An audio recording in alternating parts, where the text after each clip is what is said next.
Hey there, welcome to LSAT Demon Daily. I'm Ben Olson. That's Nathan Fox. We're the founders of LSATdemon.com and our weekly podcast, Thinking LSAT. We have an email here from Anonymous. Hello, Ben and Nathan. I hope you're doing well. I took the February LSAT and scored a 168, which I was really happy about. However, I kept studying because I knew I could improve my score in June. My average practice tests before the June test were 173, ranging from 168 to 177. That's what the range would be expected to be for somebody who's scoring average 173. There's going to be a pretty big range there. Yep. Right? 9 Yep. points there, or actually that's 10 points, isn't it? In that range. Yeah. That's not surprising. You're a 173 plus or minus 5. My goal isn't big law.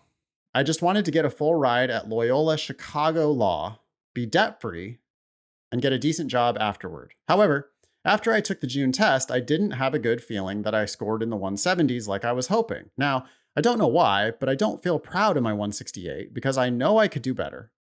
But then again, this score is good enough for my goals, so I'm not sure if I should retake it.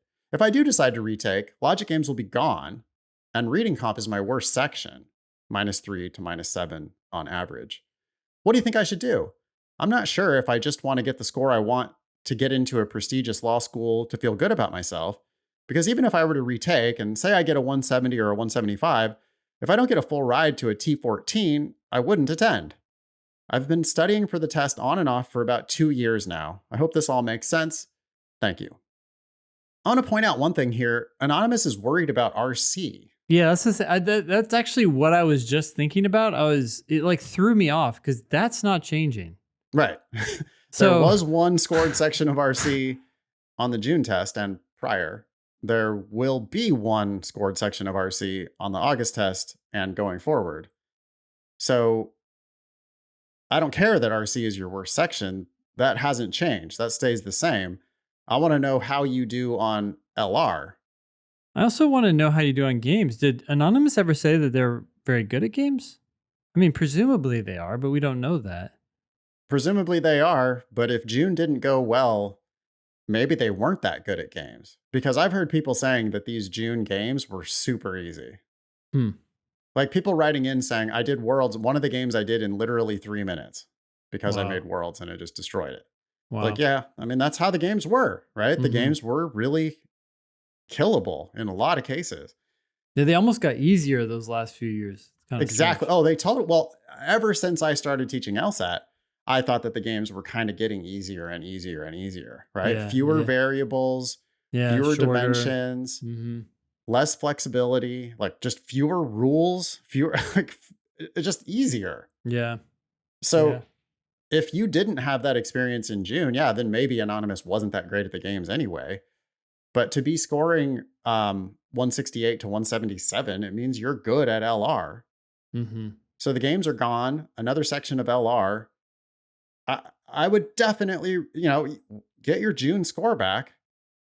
But if your June score is, I would say anything less than 173, you'd be crazy not to take it again. That's the average of your practice tests.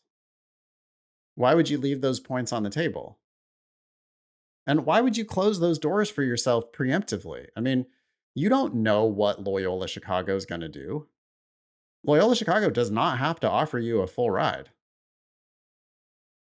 I mean, even though 168 is way above their numbers or whatever, they don't have to make you a huge offer. And you should be applying broadly with the intention of taking the best offer you get. And hopefully it is at Loyola Chicago.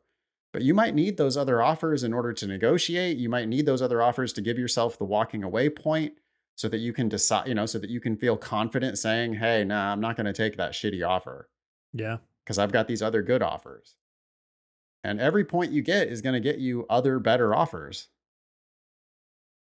The cost of taking it again is so minimal compared to the cost of law school.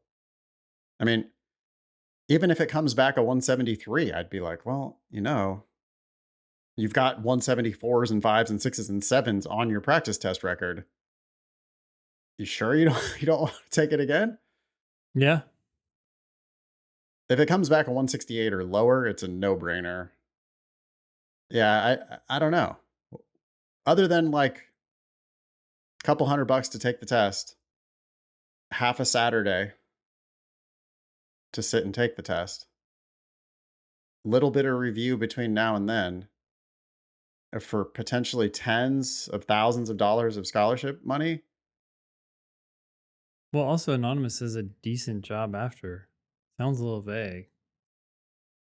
Yeah, the best So LSAT you can get yourself the best. I mean, if you want a full ride to Loyola Chicago, the best thing you could do is get yourself into University of Chicago. yeah. You know, because then it's just like, listen, why would I go to Loyola Chicago if I could go to Chicago?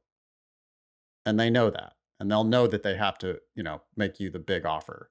Well, I'm just wondering what the big law placement is at Loyola.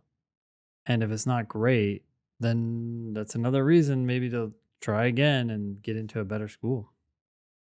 Yeah. Not to say that, we want you to go to big law, not to say that we want you to go to a T14 school. There's lots of reasons to take full rides at schools like Yeah, Loyola totally. Chicago. Yep, I If agree. you know what kind of law you want to get yourself into. We don't know what a good job is for you.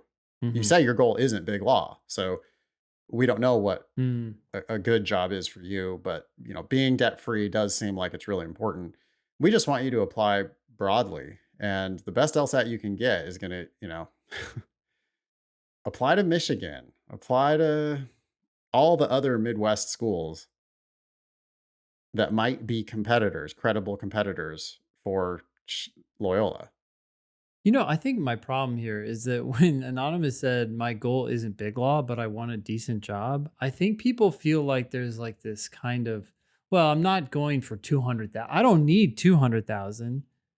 Like, I'm fine with 150. I'm fine with starting at 100. It's like, it doesn't work that way. If you don't get the big No. law, you're going down to maybe 40, 70. So I'm worried that when people are like, I don't need that much, they don't realize that it's not this like, oh, okay, well just pull back a little bit and you'll be fine. Kind of like pulling down in the rankings a little bit and I'll be fine. Yeah. See Your our salary previous doesn't work. episodes about the bimodal distribution of new lawyer salaries. Yeah. There's a huge chunk of people that are making like 200 grand, and there's a huge chunk of people that are making like 65. Yep. And there's not a lot of people in the middle. So that's why you want to, that is why you want to go to law school debt free if you're going to work, especially if you're going to work in the bottom half. Mm-hmm. And if you're saying, I am going to work in the lower mode, sub 6 figures expected salary after 3 years of law school, you can't afford to pay law school tuition. No. Jeez. Should be so obvious. But that's Yeah. That's what's Yeah. happening. Yeah. Thanks, Anonymous. You can email daily@lsatdemon.com if you'd like to ask us a question or share some LSAT or law school admissions news. Thanks for listening.